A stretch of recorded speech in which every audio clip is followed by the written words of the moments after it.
Welcome to the Private Practice Startup, where we inspire you from startup to mastery. We chat with entrepreneurs, experts in the mental health and business arenas, and successful private practitioners to give you the tools needed to make your dream practice a reality. Visit theprivatepracticestartup.com for awesome resources, free trainings, and so much more. Here are your hosts, Dr. Kate Campbell and Katie Lemieux. Hey there, everybody. Welcome back to another episode of the Private Practice Startup Podcast. We are super excited that you are here.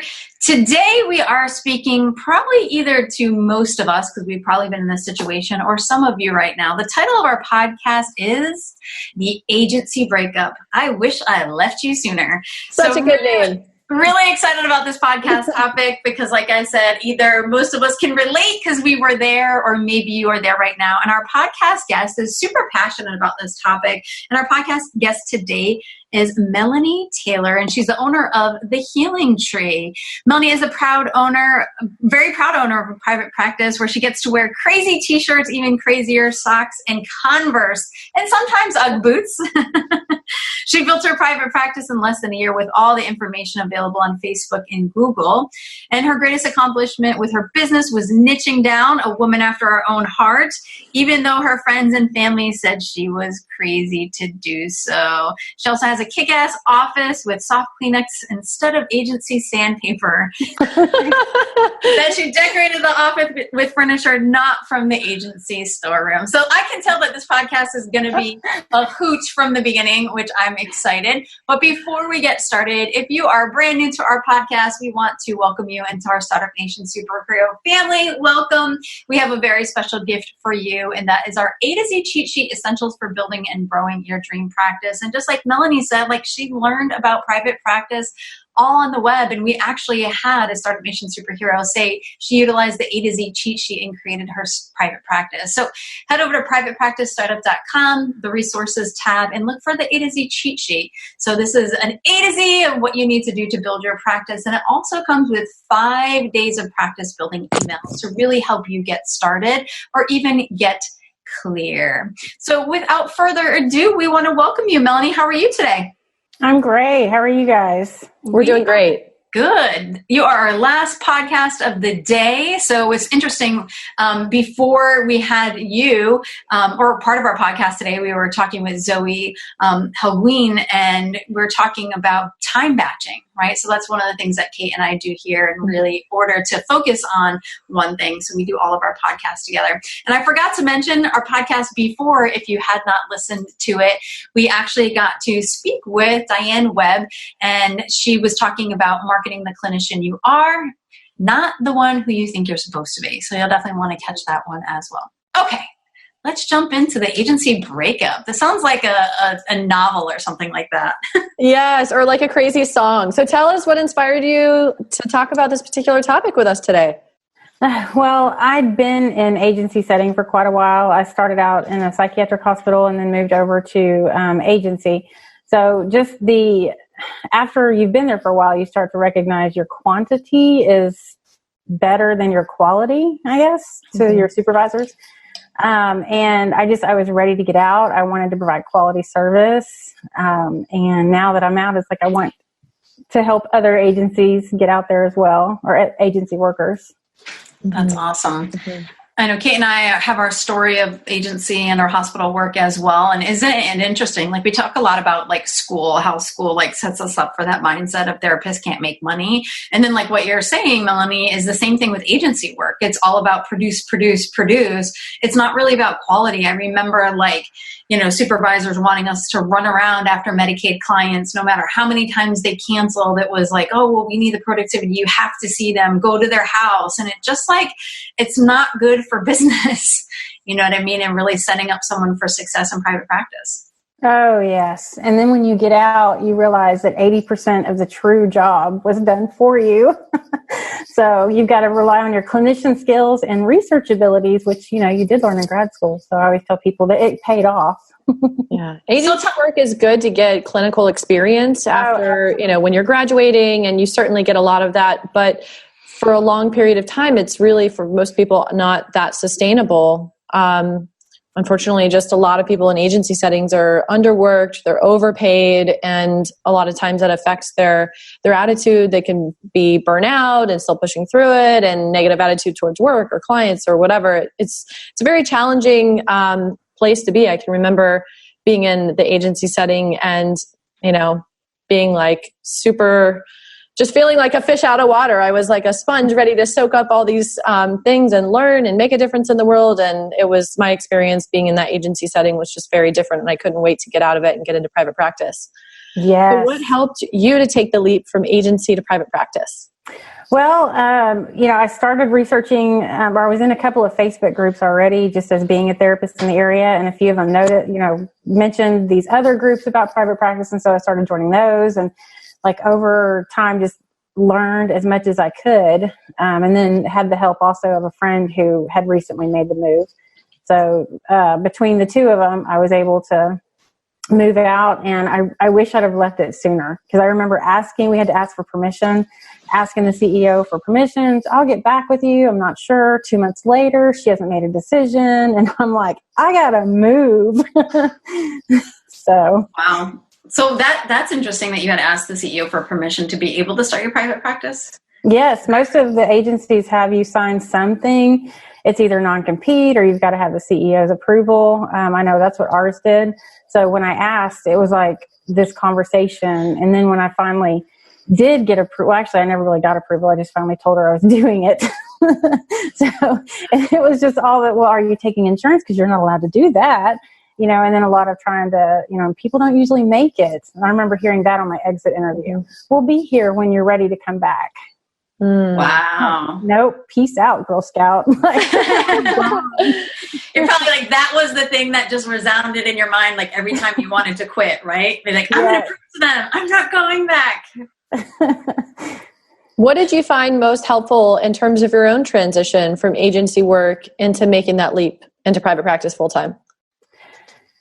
Honestly, it was finding a coach. I had reached out and had somebody help me, with the website and my Psychology Today profile. It's Katie Reed, so she did a lot of that. And then the coaching, and it was just somebody to kind of give me a better foundation. And it's like, okay, this is what you're doing. This is where you're at. Because when you're coming out of agency, there's just so much that you don't know. I remember like our first phone call, and she's like, well, what's your niche? And it's like, what? She's like, your ideal client. And I'm like, I'm in agency work. My ideal client is whoever's in the lobby. We're not allowed to have those. And it was like, boom, all of a sudden, oh, hey, I can see who I want to see. And this is who I want to see. And so learning how to market that specific population, I think, is what really did it and kind of helped me grow, because I knew who I was going after at that point. And how far into your process were you still in agency work when you hired a coach, or were you already out of agency work? And how long did you realize you needed to hire a coach?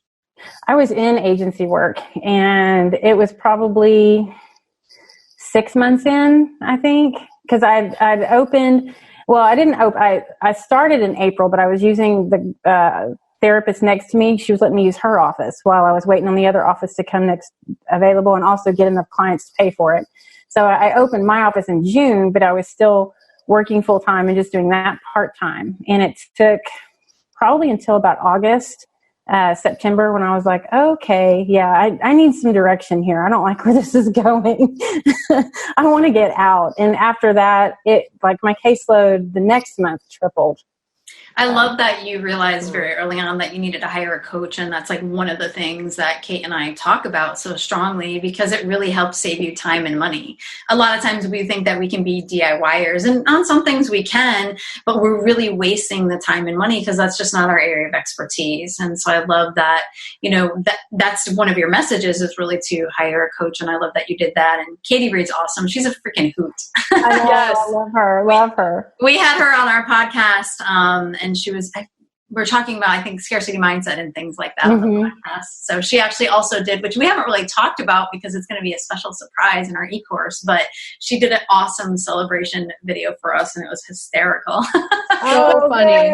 Yep. Favorite ones. Between her and Tiffany McLean, the two of them are like drinking shots of espresso when you have an interaction with them. You leave the interaction being like, woo, I've got all this energy and passion and excitement. It's so cool.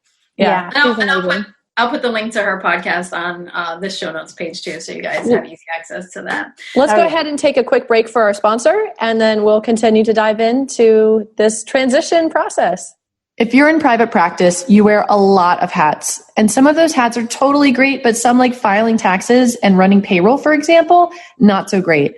That's where Gusto comes in. They make payroll, taxes, and HR actually easy for small businesses like your private practice.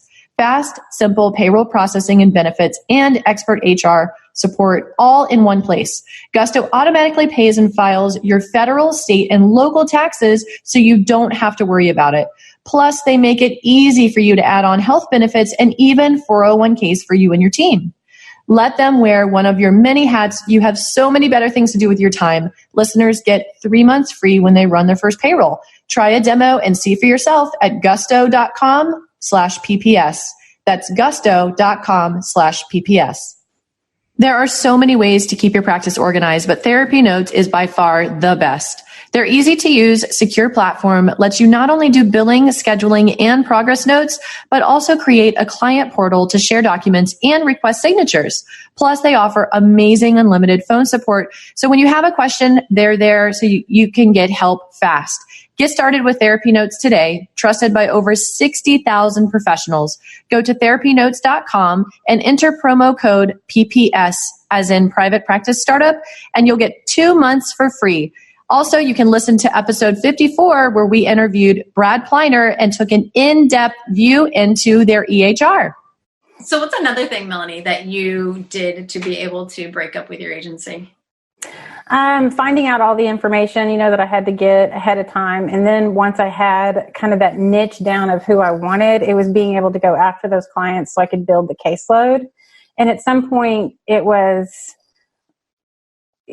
quitting, or I stopped letting kind of that fear of the CEO knows I'm doing this and I'm going to lose my job anytime. I finally just got rid of, I was like, I'm done. I'm going to do this shit scared anyway. Like, we're done. We're going.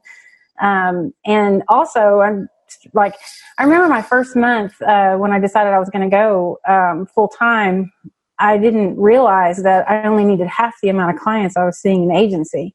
So I'd come out of agency thinking, into private practice, thinking quantity. I've got to build.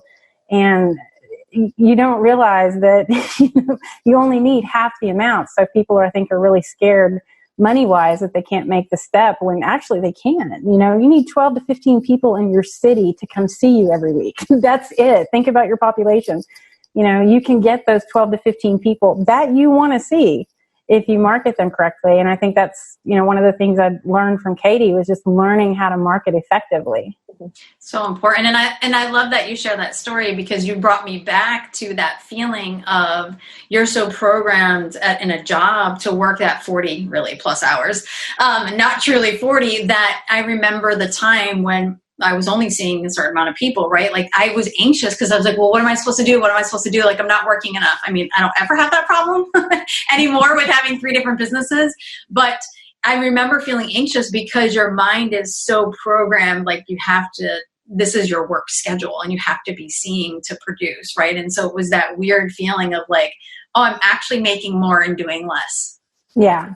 And that was, when you see that and you see that come through on your bank statement or your month or whatever, you're like, oh, I'm out.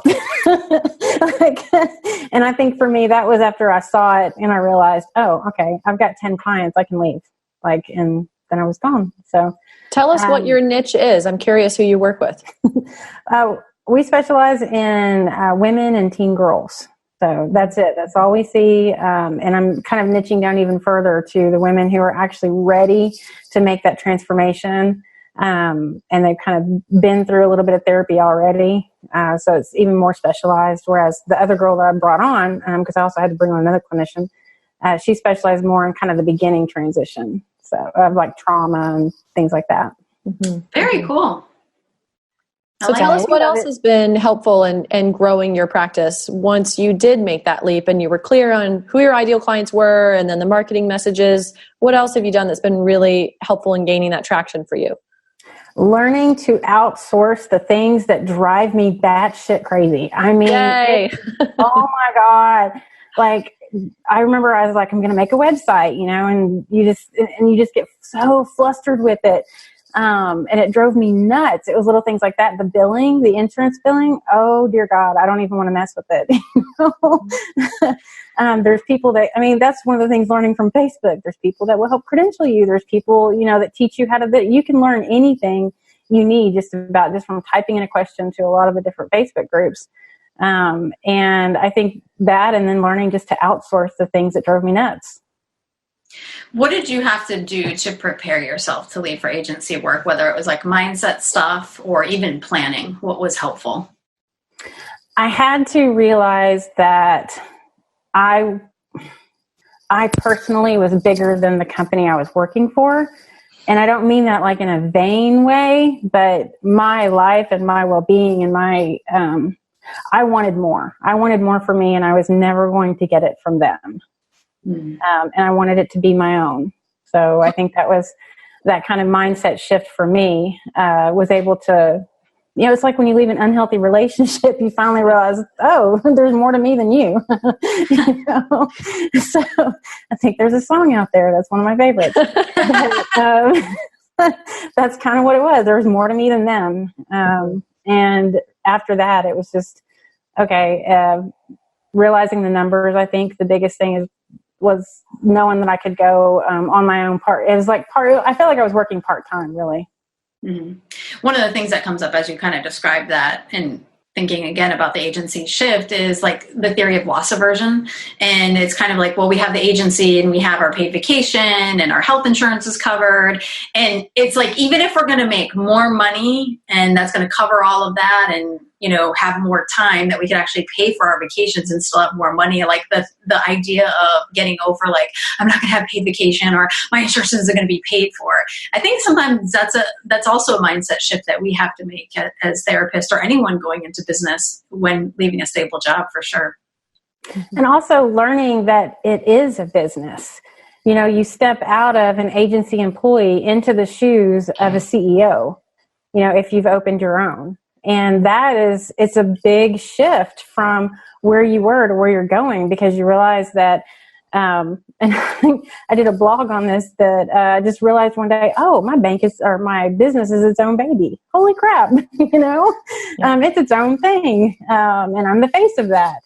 So that kind of goes into it, as well. What would you say are some of the biggest challenges that you had along that journey of getting into that CEO mindset and being an entrepreneur?